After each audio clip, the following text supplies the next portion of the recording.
morning, everyone. I'm out with the dogs as normal. As you can probably tell, I'm wearing my beautiful rainbow vertebrae necklace with Mobiuses. Mobii? I was having this conversation with my friend yesterday. A single one's a Mobius. So if you know, answers on a postcard. What is multiple? Mobii? Mobiuses? We say Mobiuses. Anyway, I digress. What I think I'll show you today is something similar. It's known as garter, and also king scale, I believe, is also known as. It uses the similar thing with one sitting inside the other, but I'll just show you. It's very nice. Right, so this is what I'm going to show you. Known as king scale, or what was the other one I mentioned? I'm having one of those moments. Garter, that's it. So I've done it in one colour and I've done it in two colours. I think two colours might be easier to show you to learn. So that's what we're going to do. We're going to use the coloured rings. The large ring is your 16 SWG, 8.49 millimetres, which is 5/16 in inches. That's imperial. And we're going to have those in black and purple. Then the ring, where's my pointy? The ring that sits within that one there is 18 SWG, 5.9 millimetres, which is your 15/64 in inches. So that's the one that sits inside the other. And then the one that joins them together there is this one.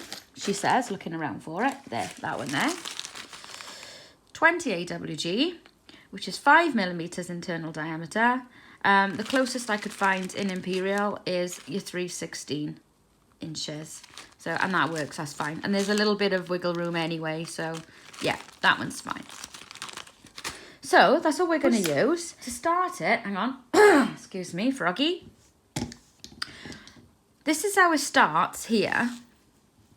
And that looks confusing, but all it actually is 2 into 2, but the silver ring is smaller. So you use one coloured one and one silver one. And then into that, then you put the black one and the silver one. And then into that one, look, is the pink one and then the silver one. And then into those is the black and the silver. And it's so on, right? So it looks complicated, but it's only actually 2 in 2. And I love the way it lies, slash in there. When it lies to do it up, I'm probably telling you this in advance, really, because you look at this and you think, oh, well, that one's going into that one and that one's going into that one. How the hell do you do it? You just do it this way, and then with a series of folds, we make it lie right. So what's going to happen is the pink and the silver is our first one. Then that black and silver is going to fold under there, look. Then the pink and the silver is going to fold there. Yeah, so we're always sort of folding in that direction. And so that black one we're folding round and it's going to lie under that black one. And then that one is going to fold and sit on top of that pink one. The black one's going to fold around and sit under there. See? The pink one folds and goes there. The black one folds up and goes under that one. And that one folds. So we're always turning them in the same direction and just folding. So that one's going under there. That one's going over there. That one's going under there. And that one's going over there. See what I'm doing? Hopefully that makes sense. And then you end up with that. Woohoo! So the black one's going under and over there. The pink one's lying on top of the pink one. Black one's folding under and going under. Pink one's folding over and lying on the pink one. And I know I'm repeating myself and sounding boring, but it makes sense when you helps you get in your head. The pink one's folding over and going on top. Black one's going underneath, and the pink one's going on top. See? That's what it's doing. So basically that actually all it is. It's very clever, isn't it? That end ones always look a mess. Ignore them for now. Right. What happens then, once you've got that, all you need to do is take your little joining rings and we're putting them in there. So we put one in there that grabs the two black ones and the two silver ones, and then we double it. And then over in here, we put one through there that captures that silver and pink and that silver and pink, and then we double it. Then we put one in there, so it grabs those, and then one in there, so it grabs those. And that's basically all it is. It looks so complicated, but that's all you're actually doing. So, to just show you how to do this, there's two ways of doing it. You can either do all your colours and then fill it in with the silvers, or you can do it one at a time. So I'll just add to this to show you that. So to start off, there's a black one that goes through the pink and silver. And this is just to start off, you're doing that 2 in 2 chain. So you're now also going to want the silver one. Okay.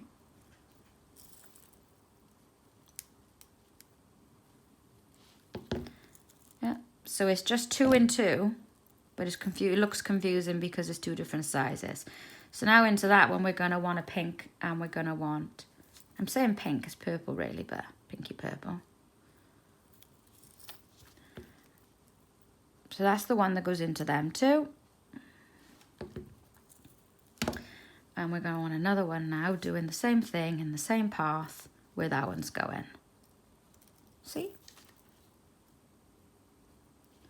And by the way, these, just in case I haven't made it clear, I'm currently doing the 2 in 2 with the large ring.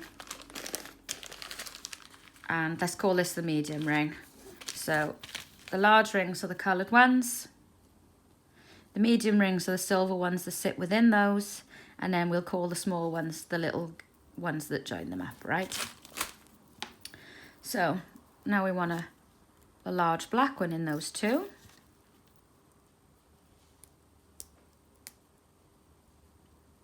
Okay.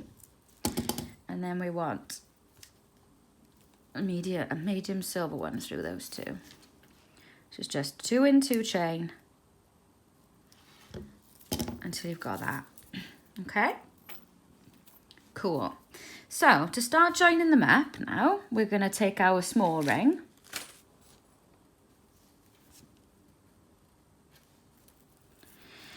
So remember, we're always rotating the rings that way, and I'm not going to say left or right because obviously I flip the videos and I'm right-handed, so keeping it generic. So twist that one towards you, and you'll see that that one folds under, see? So that pink one is going to go there, fold that black one under so it sits under the other black one. Yeah? Then we want to go through the two there, and also through the two the black and silver one there, and do him up. These little thinner rings are a little bit more spring back in them, so check your closures. So then now you've got that, and then we want to double that one up. So put another one in the same place.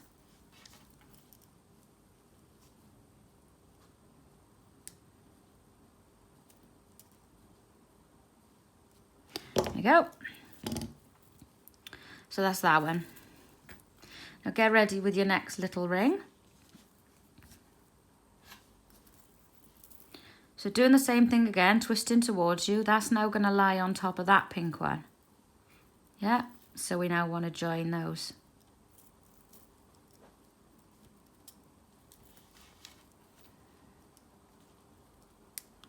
Like so. And then we want to put another one in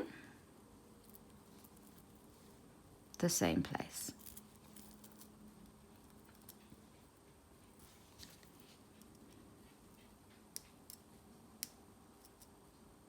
There you go. Yeah. So now we're going to do the same thing again. I'm going to fold that black one up and under. So he's sitting under that one. And then we're going to want to put a ring that grabs those there.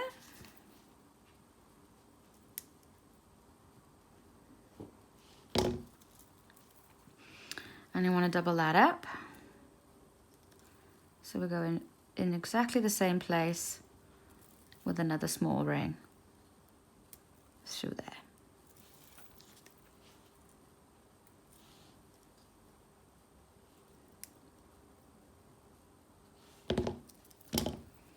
So you got that. So same again now, fold the pink one towards you, take in the little medium ring with it, and then we want to join them on there. So going through the pink and silver there, and going through that pink and silver there.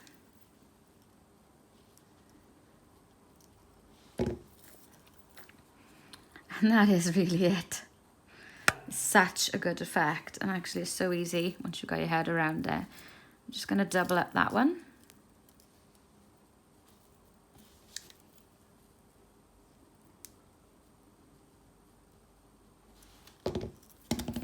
There you go. So same again now, that black one, we're going to fold him so he sits there.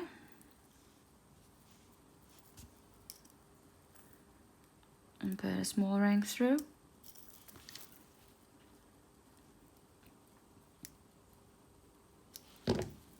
Like that.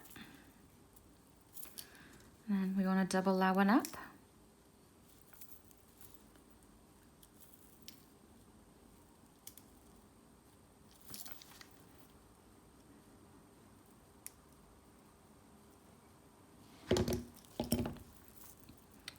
There you go. So now that pink one is going to want to fold on top of that one. See? And put a ring through. There's the two there, and through the two there.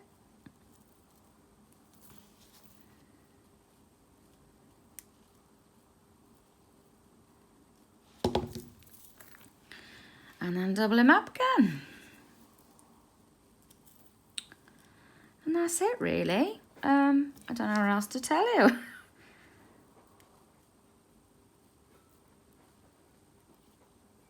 There you go. So twist that black one again so he sits up under that black one.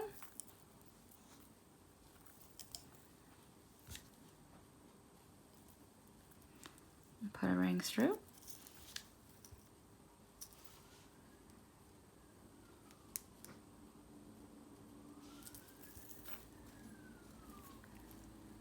And double him up.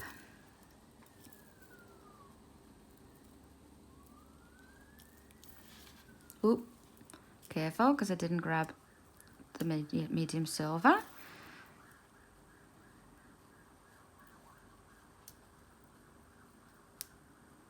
There you go, and just keep going for as long as you can stand it. Tips, perhaps I can give you some tips. When closing coloured rings, this is a useful tip because sometimes the finish can come off, right? So the trick actually is to hold it tight, and you think, if I hold it tight, it's going to scratch the rings. Well, no, because actually if you hold them loose, there's more chance of the pliers moving and taking the finish off, right? Whereas if you actually hold it on nice and tight, then they're not going to move. So you get actually less chance of damaging the finish on your rings. That's quite an interesting fact for you, really. So, that's it. Go and get yourself some rings now. And make some of this nonsense. Whatever colours you've got. You don't have to make it the same colour as me. I like pink and black. You probably tell lots of my projects are pink and black. Also because I was sent these rings by the lovely Wally over in Chain Reactions in Canada. And Tom over in Austria. Tom's ring shop. So there we are. That is how you do garter, aka king scale. Doo-doo. Enjoy.